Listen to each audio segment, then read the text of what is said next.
today, obviously, this is. Let me give you an overview of what we are doing. And in fact, that we have established a consortium of leading universities of Pakistan, as well as some think tanks are also there. The objective of this consortium is to deliberate and highlight the various aspects which are much relevant with the science and technology, as well as the socio-economic development, because it has a strong correlation between the science and technology development and the socio-economic development. So on annual basis, we hold invention to innovation summits at all over Pakistan, in the leading universities of Pakistan. In Karachi, it's a Karachi University. In Punjab, it's a Punjab University. In Peshawar, it is in the Peshawar University, in Balochistan University as well, and over here in Islamabad. So, obviously, even during the COVID era, what we did, we conducted we analyzed, or impact analysis was done of the COVID impact on the various sectors. It was a sectorial analysis, and about, I think, the dozens of the technical sessions, on obviously online sessions, were conducted, and a report was generated in which the whole value chain of the different sectors was analyzed.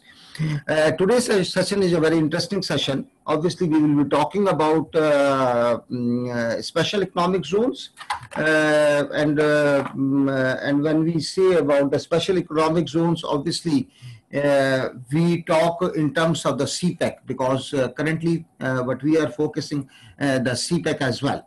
If I give an overview of that situation, that the Pakistan experienced a slow growth rate ranging from 0.4% somewhere in 2008 to 4.24% in 2015, and nevertheless, owing to a certain strategic and economic development that includes construction of China-Pakistan economic corridor, and reflected a positive trends in all major sectors of the economy during 2014 and 18.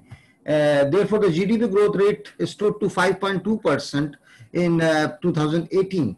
Though the global donors and the rating institutions pinning hope on the country's economic potential to rise as fast as growing a promising regional economy, Pakistan, due to the prevailing structural constraints, is still struggling with its economic goals, which includes at least 10% annual growth.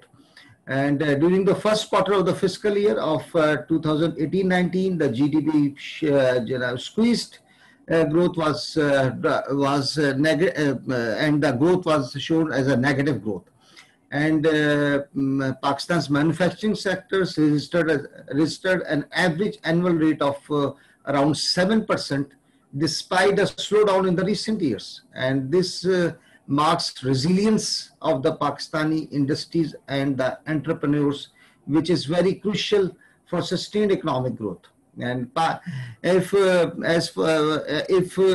the historical perspective, if you see that I think it was in 1960, the Pakistan adopted the import industrializations, and later in 1980, it shifted its focus toward the export-oriented development.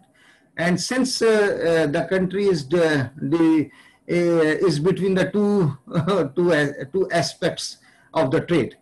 And the first economic zone, special economic zones, was established in 83, and now the CPEC is there, and I think there are 9 economic zones are there.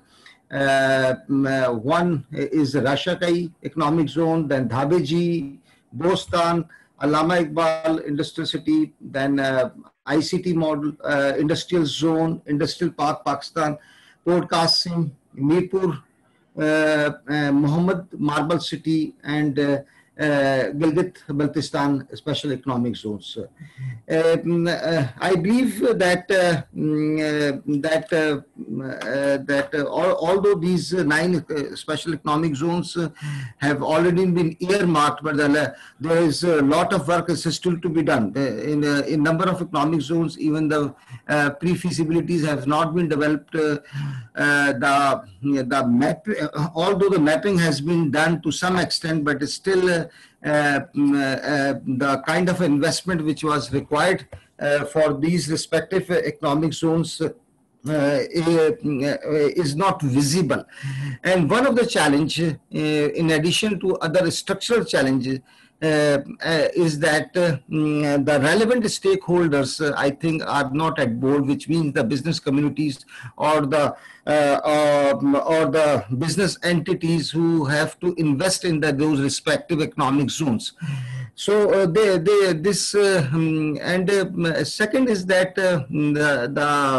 the act which was came somewhere in, I don't remember the exact date. I think somewhere it was in 2012, the Special Economic Zones Act 2012, and it also needs some revision, and there is a strong need that there must be an effective coordination between the policymakers and as well as the business community who has to invest, whether that business community of the within the Pakistan or through the foreign direct investments. So we are going to discuss these things in today's sessions. And first of all, I request Dr. Samad Saab, Dr. Ghulam Samad Saab. Dr. Ghulam Samad Saab is a renowned researcher, professor, analyst, economist who is associated with PIDE and recently been appointed, is been associated with the Asian Development Bank. And I think he is going to discuss the current status of special economic zones and obviously the issues and challenges. I believe he is not going to discuss only the issues and challenges, but he is going to give us the way forward. Dr. Samad Saab, please. Thank you so much, sir. And I appreciate the invitation, and I also appreciate the developing the stage for today's discourse. So as you mentioned, I will start off with the current status of the special economic zones, and then I will talk about the issues related to the special economic zones and of course the challenges and way forward. So before I jump into the presentation, current state data is related to the economic development zones, and then issues, there's a lot of issues, so I don't want to dig down to all of these issues, but what I'm will try to focus on the trade facilitation related measures I believe that are very much important for the delivery of the special economic zones. And then of course, based on those specific issues, I will bring some reforms or the way forward for the special economic zones. So I will start off with a little bit with the importance of the special economic zones. So if we look into the global scenario of the special economic zones, or I would frame it like why we need the special economic zones. So in one of the World Bank studies in 2008, we can see the around 3,000 zones are there in 135 countries. And these zones are approximately creating a value of $500 billion in trade values. And at the same time, it also provides around 68 million direct jobs to the economies. So the huge potential globally and special economic zones are there. Similarly, if we look into very specific to the Chinese economies, in terms of its FDI, it's around 50%. Again, in exports, the total contribution is 44%.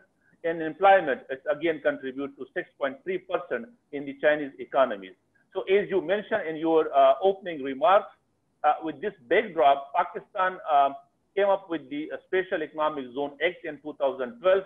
And the basic objective was to focus on the investment and of course on the revival of the export diversification in this country. And it is a well-established fact that the special economic zones are, of course, that will help you in the regional connectivity. It will help you in the competitiveness, and of course, it will bring in the increase in exports and productivity, so that the better prospects for the economic growth and jobs should be created in the market. So these are the overall reason that why we do need the special economic zones for a country. As I mentioned at the opening, that I will start off with the current status of the special economic zones, but again, I will be very quick here that you already mentioned these 9 special economic zones under the CPEC. But just to broadly categorize these 9 special economic zones into 2 categories or the 2 tiers, the advanced stage, the 3 that you mentioned, and then followed by the 6 other the priorities, or I would say the category 2 ACs. These are there, and the names are of course obvious there. The advanced stage special economic zones, the Beji based in Tata, the Rashakai Nowshera Mardan special economic zones, in Allama Iqbal Industrial City and based in Faisalabad.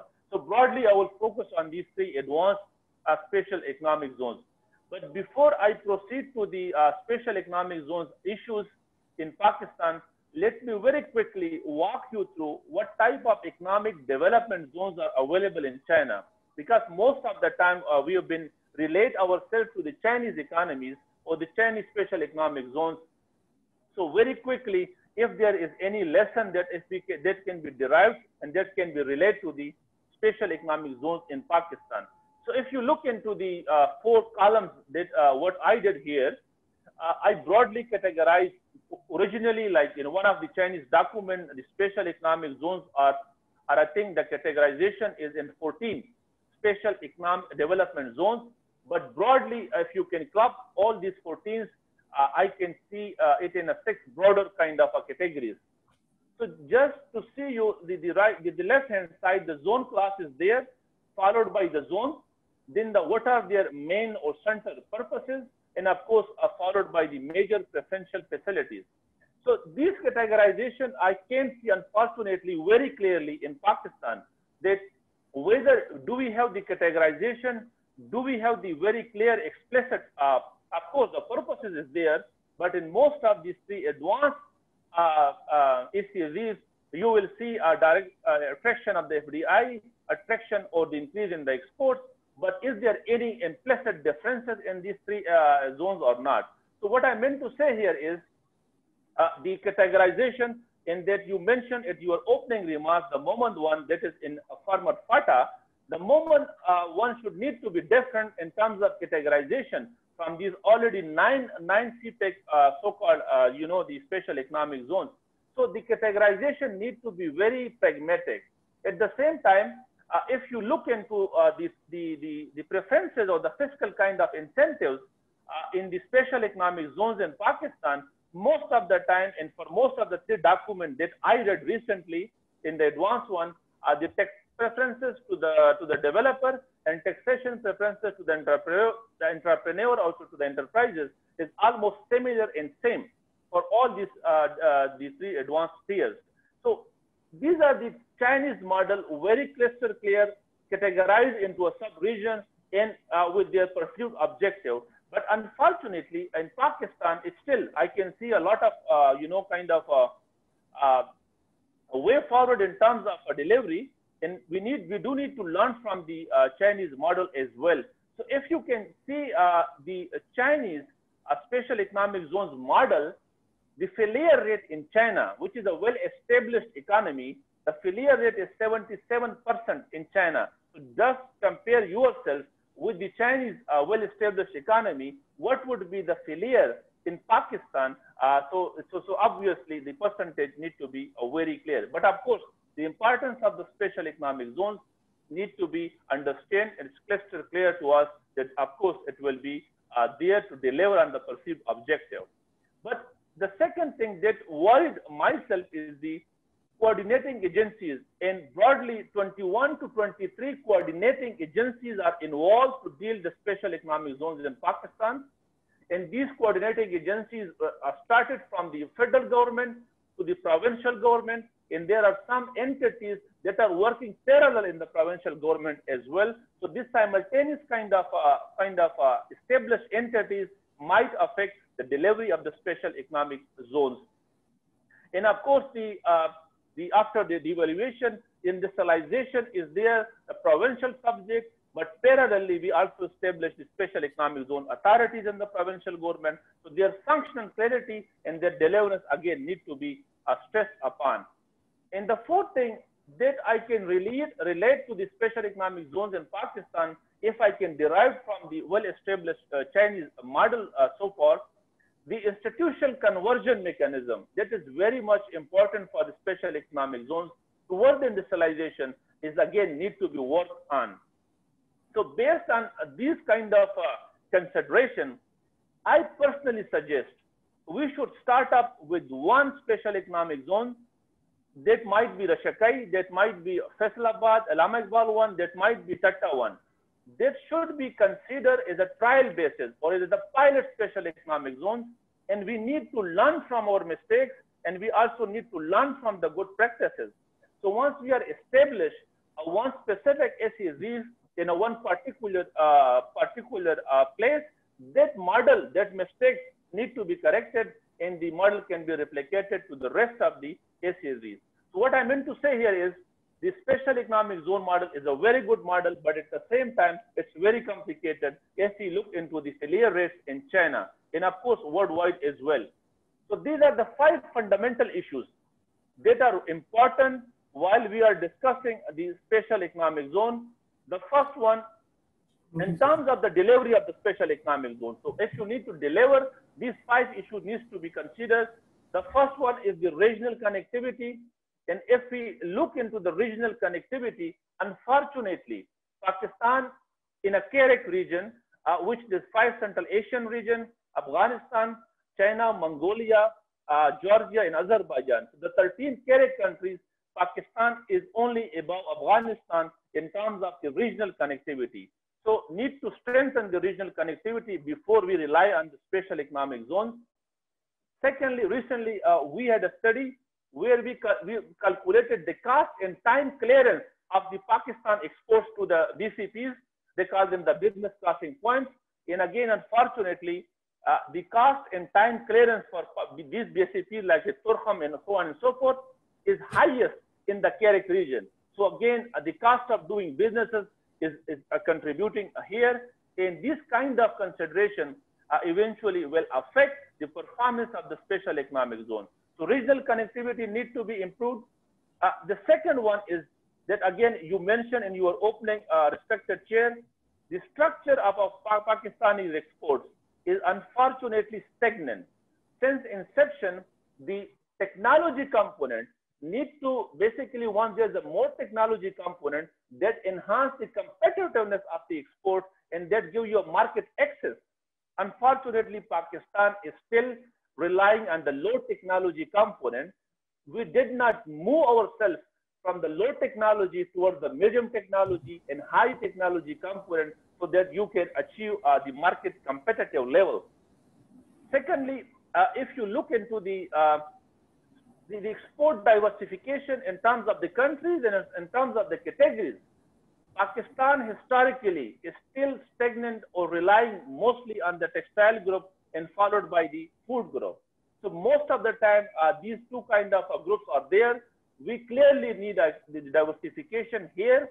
And if you look into the right-hand side, where I did the decade-wise kind of analysis, our main exports are again stagnant to these 5 or 6 countries.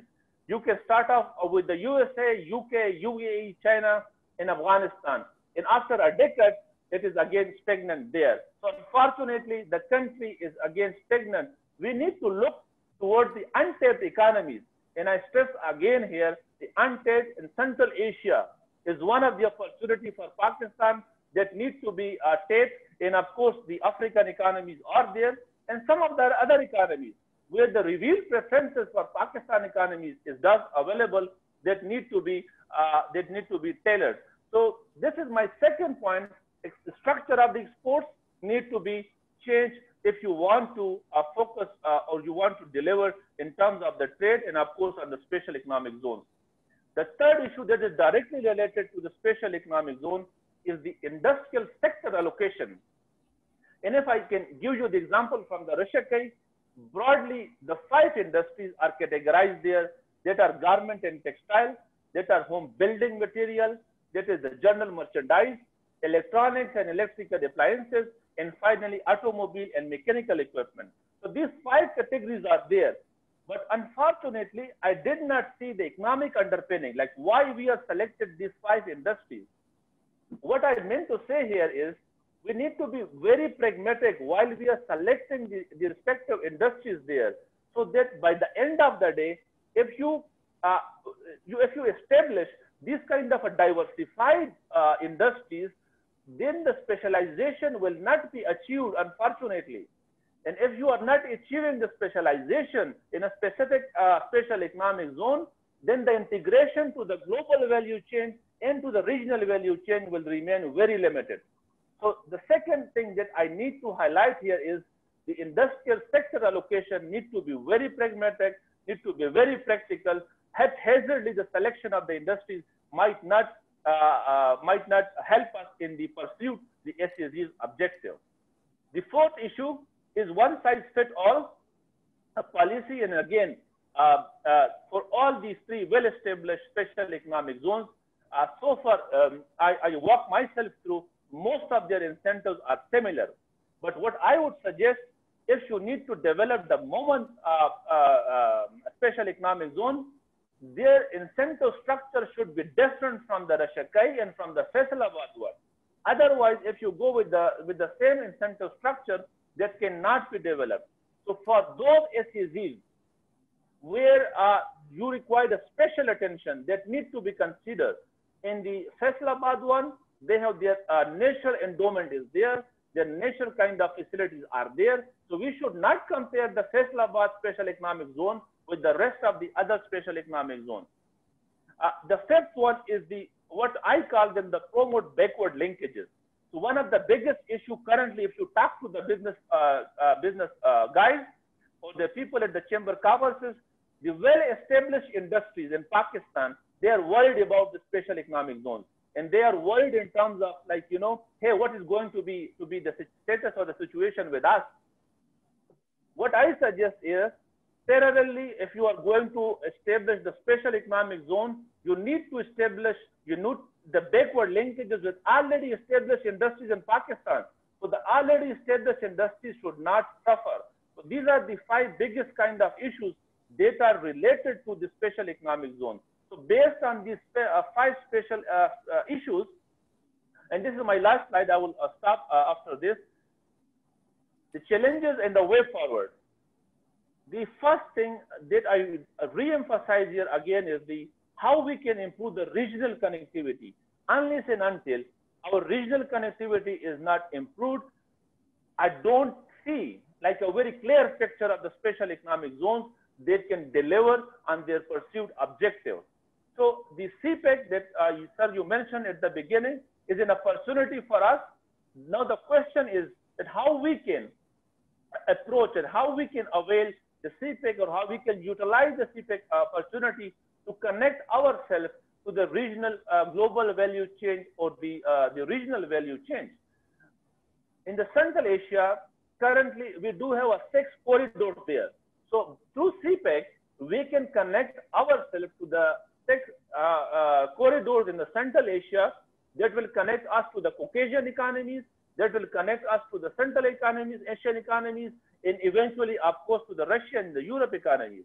So CPEC is an opportunity that needs to be looked like very, I would say again, the practically or pragmatically.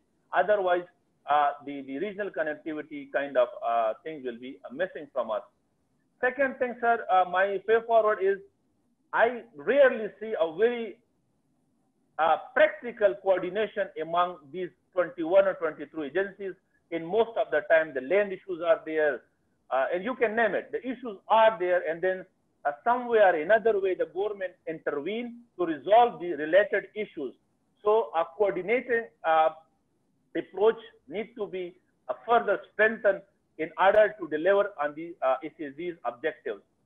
My fourth and second last suggestion is the trade facilitation measures that need to be, again, very practical. Unfortunately, most of the trade facilitation measures, cost of doing businesses and ease of doing businesses, these are there. Some of them are now the businesses of the provincial government, but that need to be strengthened further so that the trade facilitation measure should be very practical. Otherwise, I gave you the example of the BCPs with the Turkham border and with the rest of the economies. Just imagine yourself, you are at the special economic zone at the Rashakai, but your performance at the Afghanistan border is like, very, in terms of cost, in terms of time clearance, is very high. So how you are going to compete with the regional economies, especially with the Tajikistan, if the Afghanistan can easily trade with the Tajik economies. So these are the trade facilitation measures that need to be very pragmatic. And sir, my last point is adapting ourselves to the new normal. After this pandemic, one thing is, sir, very clear that the industries, the established industries in the special economic zones in a future will deliver once they adapt themselves to the new normal. And what do I mean by new normal? Very specific to the trade thing is the digital connectivity is now much. And unfortunately, again, we had a study at the Kerak region. Pakistan is again least connected digitally within the Kerak economies. And the reason are again obvious. The infrastructure landscape that's required for the digital connectivity is almost very limited. And unfortunately, again, our economies in terms of the digital connectivity is very over-regulated, and this kind of regulation needs to be catered. And so related thing is already the e-commerce enhancement is required, sir. E-commerce policy developed is there. Pakistan has been doing a very kind of, I would say, tremendous job in terms of the policies there. But what we now need to deliver on that policy implementation would be a challenge for us. How we can kind of kill the over-regulation that are existing in Pakistan economy.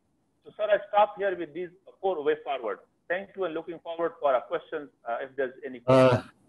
Dr. Ghulam Samad Sahab, thank you very much. I think you have given a very not only comprehensive, but a very logical presentation and thoughts on a special economic zone. What you have done that you have given us the global scenario of various special economic zones which exist all over the world, and need of the special economic zones because in terms of percentage of GDP in the respective countries, and particularly you have referred the Chinese economic development and special economic zones, particularly in context with the failure rate of 77%. And also you indicated about the categorization of CPEC, special economic zones. That has to be the pragmatic approach to be followed. Plus, you have raised the issue of obviously the coordinating agencies in Pakistan. This is always challenging in Pakistan. I think this is one of the biggest challenge which exists in Pakistan in every sector. Unless until this coordination is not effective, not only effective but as well as efficient as well. So the desired objectives cannot be achieved. And you also, I think that is very much logical and rational and even economical, that the institutional conversion mechanism, which means that we have to start at least from the one economic zones, and that may be treated as a pilot economic zone. And whatever the success and the failure achieved through that experience and those be applied into the rest of the economic zones instead of handling so many economic zones simultaneously. You also spoke about the competitiveness, export diversifications, and industrial sector locations, and at the present which means one policy which is fit for all, which is obviously it is not a rational approach. And the missing link of the backward linkages from the for the whole system which supplement the economic zones, that is also missing. And in the way forward, you have rightly indicated that the connectivity is the one of the major aspect, and this required at least the connectivity with the Central Asian countries, and the effective coordinations between the 21 agencies which are directly or indirectly related with these economic zones, and as well as the trade facilitation agreement, these for the trade facilitation, because obviously we are going to trade with the regional countries or at the global level. So unless until we don't have those trade facilitation agreement, so there will be serious challenges with respect to our trade transactions. And lastly but not least, post although the COVID is still going on, but even if we think that in the post-COVID era, there will be much requirement of the ICT tools to be applied in the businesses, in the commerce, in everywhere. So I really thank you, and thanks to you for giving a very crispy and as well as a very interesting presentation on the subjects. Thank you very much. Now, I would like to say, but it's a very interesting topic which I can see, that revive of Pakistan, the correlation of special economic zones with the revival of the Pakistan's economy. I think nobody can else can highlight this aspect than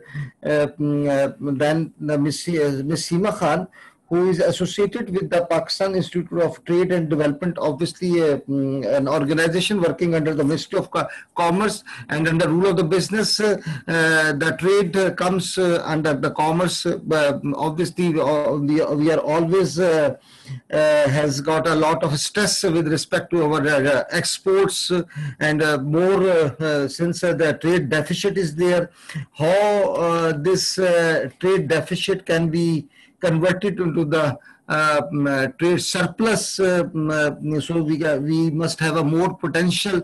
Our products and the services must be a more competitive, and whenever we talk about the competitiveness, it means the productivity.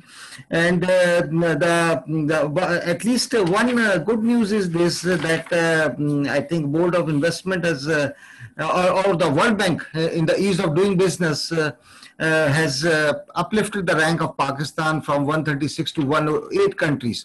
So there must be a relationships that our ease of doing business procedures and methods have been improved. So what that will impact in with respect to the special economic zones, or and how those economic zones can contribute in terms of the GDP. Ms. Seema Khan, please, over to you. So let me thank Mr. Rashid and the organizers of Rifa University, who have provided me with an opportunity to participate in Innovation Summit 2020 and contribute a bit of mine. The topic, as Rashid Saab has already identified, that I'll be talking about, will the special economic zones can revive the Pakistan's economy or not. Well, taking the lead from Dr. Samad, detailed presentation, I would advance the argument. It's very great that he has produced many of the terminologies, which I need not to explain anymore. But at the same time, I'm afraid that there might be some overlapping or repetition of the ideas. And this is the advantage of arranging a webinar when the presenters are distant away. So, but we, the researchers, are used to read and discuss the same ideas again and again, and to comprehend the issue in an effective manner. So I'll try to make it less academic for the participants. And since I'm an IR student, and soon I will be having this prefix doctor with my name, So my presentation would be more comprehending the political aspect of it, and it will be felt in the presentation. As we all know that there are many successful examples of economic zones around the globe, and Pakistan, in a bid to revive its economy and to match the developmental pace of with the other countries, it has under the government of Pakistan and the Special Economic Zone Act in 2012, and its amended version in 2016, and under the CPEC, which is the BRI's flagship project, Pakistan has proposed 9 SEZs, which Dr. Samad has detailed in, like he has told everything about it, spreading over from north to south and east to west. For few, the feasibility report is underway, and for few, like economic zone in Rashakai, it's ready to be inaugurated. Once the Chinese head of state visits Pakistan, which has been delayed due to global pandemic COVID-19. So what SEZs are considered as a strategy or as a tool to industrialize or to accelerate the economic growth of particularly the less developed countries.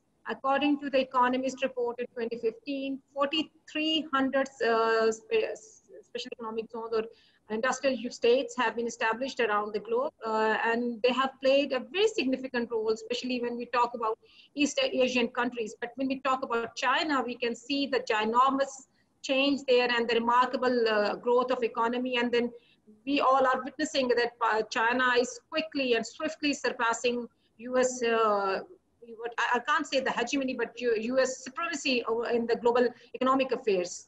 So it is, so if the policies, industrial development, and and in another report, in the same report in Economist 2015, China has employed 30 million workforce out of 66 million employed in overall special economic zones in the world. So industrial development can indeed be instrumental and a tool for a long-term sustainable economic growth, provided it is based upon a well thought out and well-planned strategy. As Dr. Samad has identified clearly, and we should have a well-planned, well-thought-out strategy. If the policy is not, it's just like is a hodgepodge thing, which we normally have in Pakistan, without embracing all the stakeholders on board, so its viability and its operationalization would be affected.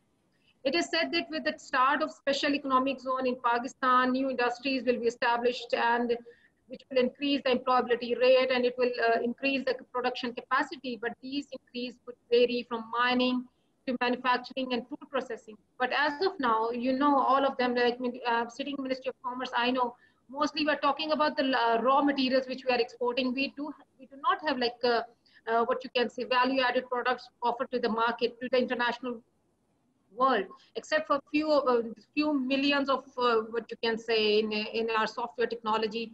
Mostly we are exporting fruits and vegetables and raw materials and textile to the extent. But then when we talk about the actual industrialization, where the economy can be revolutionized, we are still lagging behind. So while we have these promises from the political governments today and tomorrow, and maybe in previous governments also, that the economic zones will revolutionize us and it will upgrade our industry and upscale our labor, the question arises how the whole idea will get materialized into a successful venture. It is a whole big exercise and combined efforts of many stakeholders that can make it successful. It is not the geographical demarcation of few acres or few hundred acres of land that can revolutionize the economy. It has to have its own fiscal regime. It has to have different, which is different from the prevalent system within the rest of the country. Or we can say the regime which is soft and more lenient in terms of tax, in terms of exemption from custom duties, or of course for a prescribed time period. We can't extend the whole thing for rest of the rest for good. It has to be a prescribed period, but then we need to provide them conducive environment, Pakistan, so that the capital goods and all those equipments or all those machinery which are required for the maintenance or for the operationalization of the industry can be imported on a duty without the duty, the customs duty. Or as Farol has referred it as a second best preference for liberalizing the trade in a controlled area. and investment in specific geographical area, which rather than liberalizing the whole economy, so that special economic zone, it's a demarcated area where we are liberating the trade. Previously in 70s, Pakistan has established almost 100 industrial states like Hattar and Bin Qasim and many more. I don't even remember the names, but we did not see so many successful, it was a failed experiment. Why it is so? There are 101 reasons. We'll discuss it later. Likewise, the government intervention was there, and then nationalization was there, ignoring the important market factors, what the international market economy was asking for, requiring for. Likewise, after the Special Economic Zone Act in 2012 and the connecting the CPEC with regional and global markets, a proposal of 37 special economic zone was floated, which to me, to be very honest, was very ambitious idea. Some saner element prevailed, and they cut it down the figure to 9. Still, I think 9 special economic zones are too many. We, as Dr. Samad has also identified, that we should have like 1 or 2 special economic zones, and then put all our efforts there and make it a model special economic zone, fully functional and operational, and then replicate it in countrywide. The infrastructure is a fundamental factor of success to access the market, and also the transportation of resources, goods and services to and from all these zones, which we are lagging behind. But the most important factor is the site selection. Proximity to basic utilities like water, gas, electricity, and accessibility to raw material, human resources, and availability of infrastructure that can transport the product made in these economic zones are the key elements or prerequisite that can ensure the success of any special economic zone. But keeping this yardstick, we might say that special economic zones proposed in Faisalabad and in Islamabad can be a successful story. But however, the inter-regional connectivity is another most important aspect which needs to be considered here. What I mean here, that the positioning near ports and borders, which cut down the distance to market, like the one in Rashakai and Bostan, and even in GB. So looking at the past track of industrial zones in Pakistan, people like me are a bit susceptible and a bit cautious before giving any statement that it can revolutionize the economy. If we want to follow the Chinese model, we need to understand what China has done, other than demarcating a territorial boundary and declaring it as an economic zone. China's special economic zones and industrial clusters were successful due to innumerable reasons. For instance, stout commitment of uppermost leadership, preferential treatment, and lenient tax policies, institutional transformation, resilient participation, academic and industrial linkages of and in the full patronage of the government, providing public goods, and to deal with externalities. And when I'm talking about externalities, it's the law and order situation, which we are far behind in Pakistan. Coming back to the Chinese models, public-private partnership, and then there was huge foreign direct investment. It is still coming from diaspora and other international companies, and the transfers of technology, learning, and skills acquisition. There were so many factors which were working simultaneously and converging at one point, instead of going here and there, which is happening in Pakistan as of now. For example, Shenzhen was a small town with a population of less than 30,000 people, which was given the status of 1 out of 4 special economic zones in China, with special tax paybacks and privileged treatment for direct foreign investment. This small village grew exponentially, and the GDP per capita of this town raised at an average of 24.57% from 78 to 20 in the 21st century. So GDP of Shenzhen exceeded many existing big numbers like US, even it competed with the US and Hong Kong and Singapore, owing to its successful technology sector. Since then, the city has massively developed with state-of-the-art technology, and now its population is more than 12 million, which means the urban-rural migration. In Pakistan, can we see or can we afford a rural-urban migration to this level? Because we do not have infrastructure. Our urban cities are already overburdened.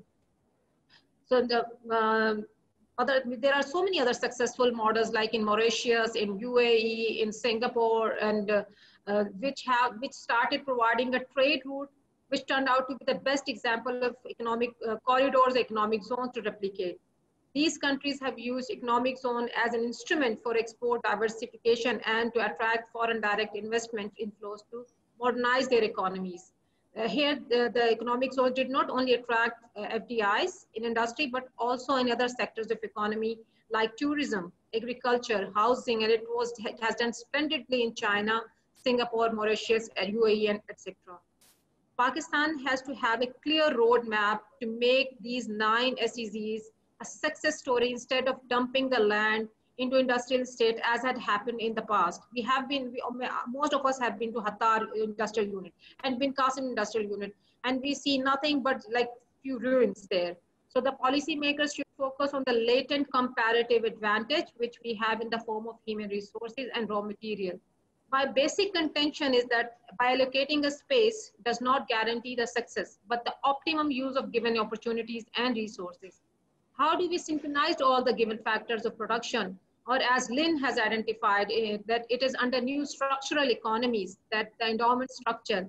According to this model, the economy's latent comparative advantage should be targeted to kickstart the growth process. For the matter, the utmost need is to align the endowment structure which comprises human resources in line with industrial requirement, international industrial requirement. To capitalize with these resources, Pakistan needs to adopt a policy which imparts skill and equips it to cater the demands of industrial revolution. For example, if we take an example, Mohammed Marble City, which is aimed at revolutionizing the marble industry in Pakistan. This area, all of us, we know that it is best with marble and granite, best type of marble and granite type in the world.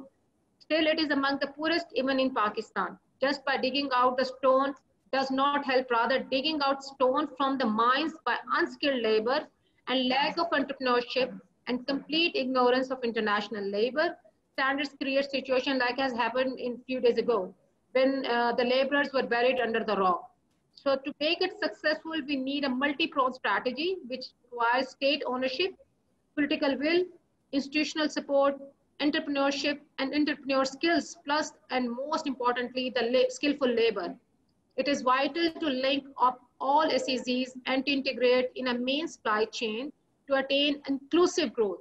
Pakistan is a lower middle income country and should focus on labor intensive industries, but not ignoring the high-tech industry like in ICT and other some modernized technologies.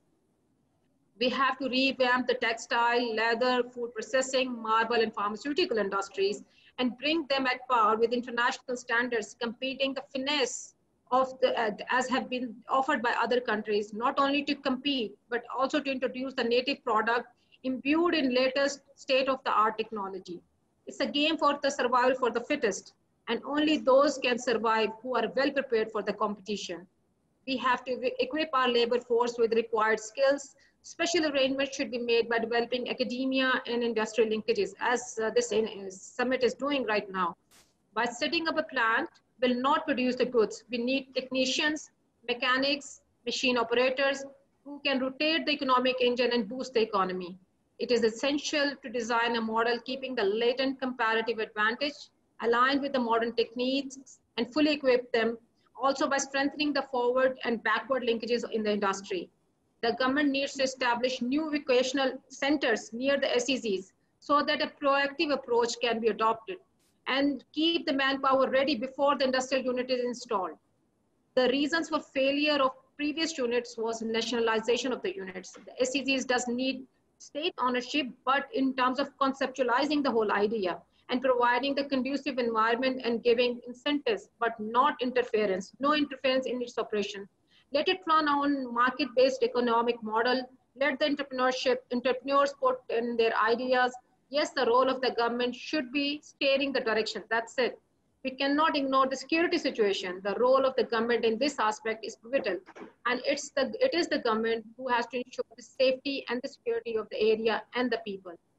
The locals should be engaged. Their participation should be ensured. It should be maximum, not in the laborer job, but also in the executive roles. And this is only possible if the government introduces programs which enable them to be part of this economic activity. And here I'm specifically referring to Bostan Special Economic Zone, where the Baloch issue will again pop up. The same apprehension is again and again happening in Western CPEC route and in Gwadar port. The issue is the inclusivity. No plan can successful unless it is inclusive in nature.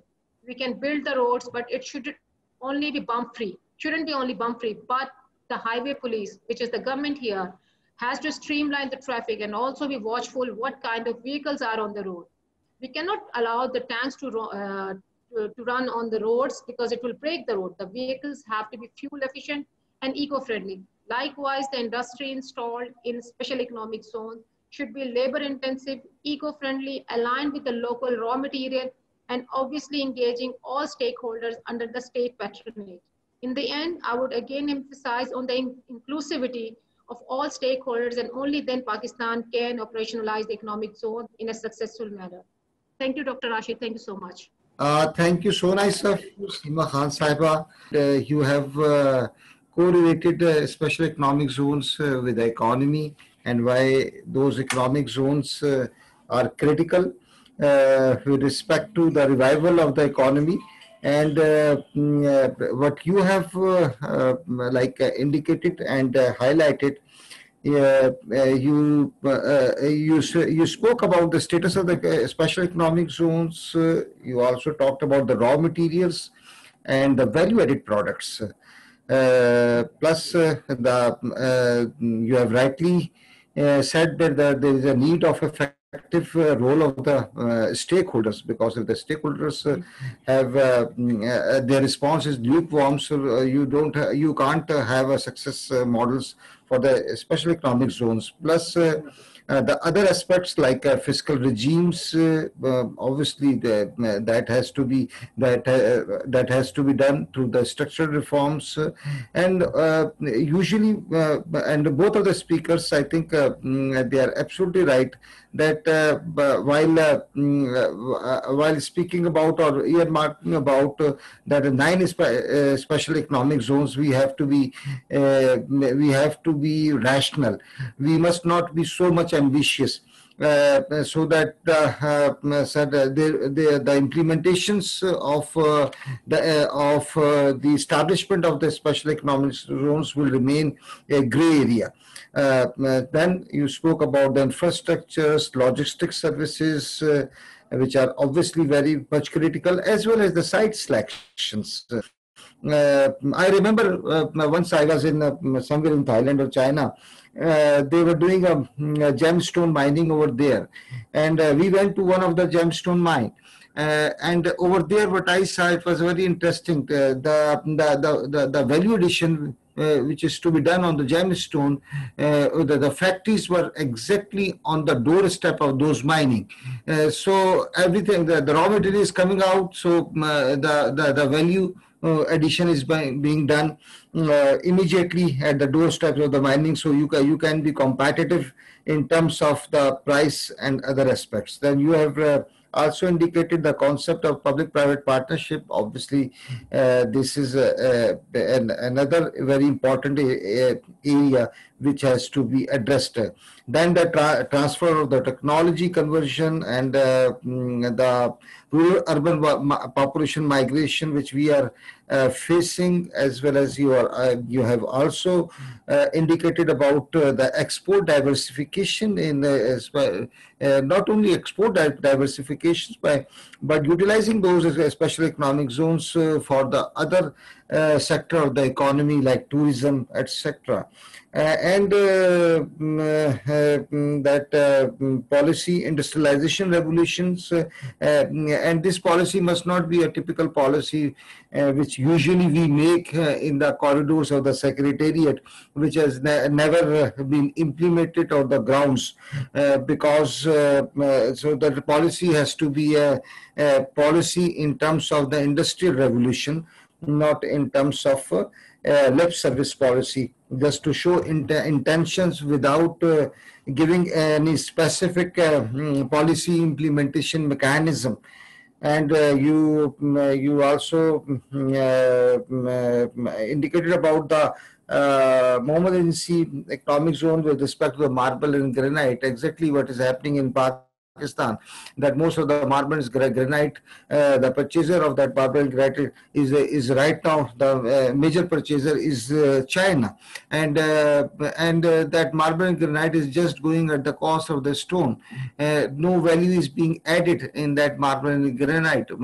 We are not cutting, we are not polishing, we are not making the product of that marble and granite, and that again that product comes through the import from China to Pakistan. And obviously for this we need a multi-pronged strategy.